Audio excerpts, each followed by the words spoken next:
Cooler, definitely like the season now, John. And don't be the parent that forgets to make reservations. Oh, then you're on the naughty list. Yeah. They're not going to take walk-ins. No walk-ins. Take walk-ins. All right, hey, let's get you walking. Weather watchers out there almost being blown away. You look at these numbers, and numbers hovering in the mid-40s all the way out on the island. I tell you what, Riverhead's at 40 degrees right now. Some of these air temperature readings still in the 30s, so it is cold out there. First off, Thomas Vilsack, the Nanuet Hall of Fame. He was inducted today, so good way to go there. Tree damage here. Dan sent that in. 50-mile-an-hour winds yesterday. Spectacular shot from Mike there. And then this. Did you see that? How many of you saw a little snow this morning? Thanks for sending that in. So we had a few flurries this morning. Now it's just pretty mix of sun and clouds, but numbers. Let's talk numbers. Your numbers compared to yesterday, maybe 5 to 10 degrees cooler than it was on your Sunday. But it's not just the temperature, it's the wind. The wind's still screaming out of the west, 20, 25, almost 30 miles an hour.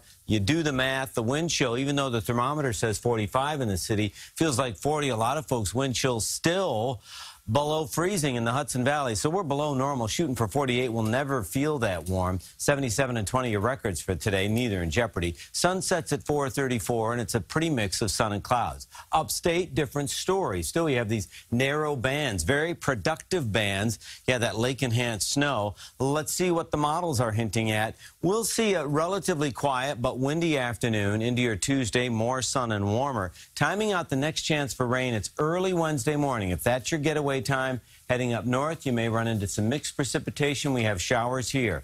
Now let's start getting those balloons ready. Midday on Wednesday, looking good. Looks relatively quiet Wednesday into Thanksgiving. However, the wind is sticking around. We'll make a few stops here. Look at Tuesday. Look at Monday into Tuesday. Winds are still howling 25 to 30. And then on your day Tuesday, even though it's a shift in the wind and it's a slightly more benevolent breeze blowing, you're looking at maybe 30-mile-an-hour winds, so it's still windy. And then Wednesday, you start to see some improvement, which is really good news because for the parade, it's looking a lot better. Wind should be well below the threshold, so we'll see the parade. But I want to point out, it's going to be cold. You've got 2 days in the 50s, Tuesday and Wednesday, but it's a lot colder. But thankfully, wind's going to cooperate on your Thanksgiving Thursday. So the balloons will fly. Well, that's good to hear. Thank you, John. Stay with us.